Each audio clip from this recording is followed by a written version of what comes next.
අයිබන් අපි වයිටල් ක්ලිනික එකෙන් මම ඩොක්ටර් සසංක මහගමගේ ඩේ ටු ඩේ ලයිෆ් එකේදී කොණ්ඩේ යන්න පටන් ගත්තාම එහෙම නැත්නම් කොණ්ඩයක් හොඳට බලාගන්න මොනවද අපි කරන්න මම මේක මගේ පේෂන්ස්ලට හැමදාම කියලා දෙන දෙයක්. ඉතින් මම හිතුවා හැමෝටම දැනගන්න පොඩි වීඩියෝ එකක් කරලා දාන්න ඕන කියලා. අපි බලන්න ඕන කොණ්ඩේ යන්න මොන වගේ දේවල්ද බලපාන්නේ කියලා. පළවෙනි දේ තමයි ජෙනටික් ෆැක්ටර්ස් සහ පිරිමයාගේ මේල් හෝමෝන් එක ටෙස්ටෙස්ටරෝන් හෝමෝන් එක. ඊට අමතරව සමහර ලෙඩ රෝග තියෙන්න පුළුවන්. තමන්ගේ යනකට බලපාන ස්කින් එකේ ලෙඩ රෝග එහෙම නැත්නම් හෝමෝනල් ඉම්බැලන්සස් නිසා කොණ්ඩේ ටිකක් අඩු වෙන්න පුළුවන්. ඊට අමතරව නැචරලි අපේ කොණ්ඩේ අඩු වෙන්න පුළුවන් තව හේතු කීපයක් තියෙනවා. එකක් තමයි නියුට්‍රිෂනල් ෆැක්ටර්ස්. විශේෂයෙන්ම අපි දන්නවා මේක අවුව ගොඩක් හොඳට ඉරේලිය වැටෙන රටක් වුණත් අපි ගොඩක් වෙලාවට ඉරේලියට එක්ස්පෝස් වෙනවා. එහෙම නැත්නම් ඉරේලියට යනවා අඩුයි. ඉතින් අපි පොඩි කාලේ ඉගෙන ගත්ත දෙයක් තමයි අපේ ඇඟේ විටමින් D නිෂ්පාදනය වෙන්නේ අපි ඉරේලියට එක්ස්පෝස් වුණාට පස්සේ. ලංකාවේ ගොඩක් අයට තියෙන ප්‍රශ්නයක් තමයි මිනිසුන්ගේ විටමින් D ඇඟේ තියෙන කන්සන්ට්‍රේෂන් එක එහෙම නැත්නම් කන්ටෙන්ට් එක හරිම අඩුයි. ඉතින් මේක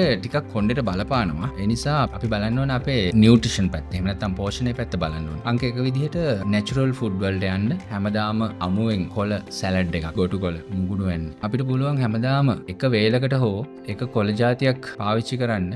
තක්කාලි දාලා අපි අර සාමාන්‍යයෙන් හදාගන්න විදිහට හදාගෙන කන්න. නියුට්‍රිෂනිස්ලා කියන දෙයක් තමයි සාමාන්‍ය ජීවිතේ අපිට ඕන තරම් කහ පාට, රතු පාට, තැඹිලි පාට, දම් පාට, එළවලු පළතුරු හම්බ වෙනවා. ඉතින් මේවා මික්ස් කරලා හදාගත්ත සැලඩ් එකක්. එහෙම නැත්නම් සැලඩ් එකක් නොවුනත් මේවා අමුවෙන් තමන්ගේ ආහාරයට එකතු කර ගන්නවා නම් තමන්ගේ නියුට්‍රිෂන් පැත්ත. එහෙම නැත්නම් විටමින් ටික ඩේ ටු ඩේ ලයිෆ් එකට අපිට ලේසියෙන්ම ලබා ගන්න පුළුවන්. ඊට අමතරව විටමින් D විටමින් D ගොඩක් වෙලාවට ආහාර වලින් එනවා. නමුත් අපි දන්නවා විටමින් D අපේ ඇඟේ හැදෙන්නේ අපේ ඉරේලියට නිරාවරණය වුණාම. ඉතින් ලංකාව ඉරේලිය ගොඩක් හොඳට වැටෙන රටක් වුණත් අපි හිතලා ඉරේලියට යනවා අඩුයි. ඒ නිසා විටමින් D සප්ලිමන්ට් එකක් ගන්න එක තමයි මම සජෙස්ට් කරන්නේ. ගොඩක් වෙලාවට ડોක්ටර් කෙනෙක් ළඟට ගියොත් එහෙම නැත්නම් ෆාමසි එකට ගියොත් ඔයාලට ඕවර් ද කවුන්ටර් සමහරලාට විටමින් D ලබා ගන්න පුළුවන්. මොකද ඒක අන්තරකාරී ඖෂධයක් නොවන නිසා. ඊට අමතරව අපිට මොනවද කරන්න පුළුවන්? කොණ්ඩේ යන්න පටන් ගන්නවා කියලා තේරෙනකොටම වෛද්‍ය උපදෙස් ලබා ගන්න එක. වෛද්‍යවරයෙක් ළඟට ගියාම ගෙදරදී පාවිච්චි කරන්න පුළුවන් අපි දෙන ලේසිම පහසුම ලෝෂන් එකක් මිනොක්සිඩිල් කියන්නේ. ඉතින් මිනොක්සිඩිල් පාවිච්චි කරන්න පුළුවන් ගැහැණු පිරිමි ભેදයක් නැතුව. ඔය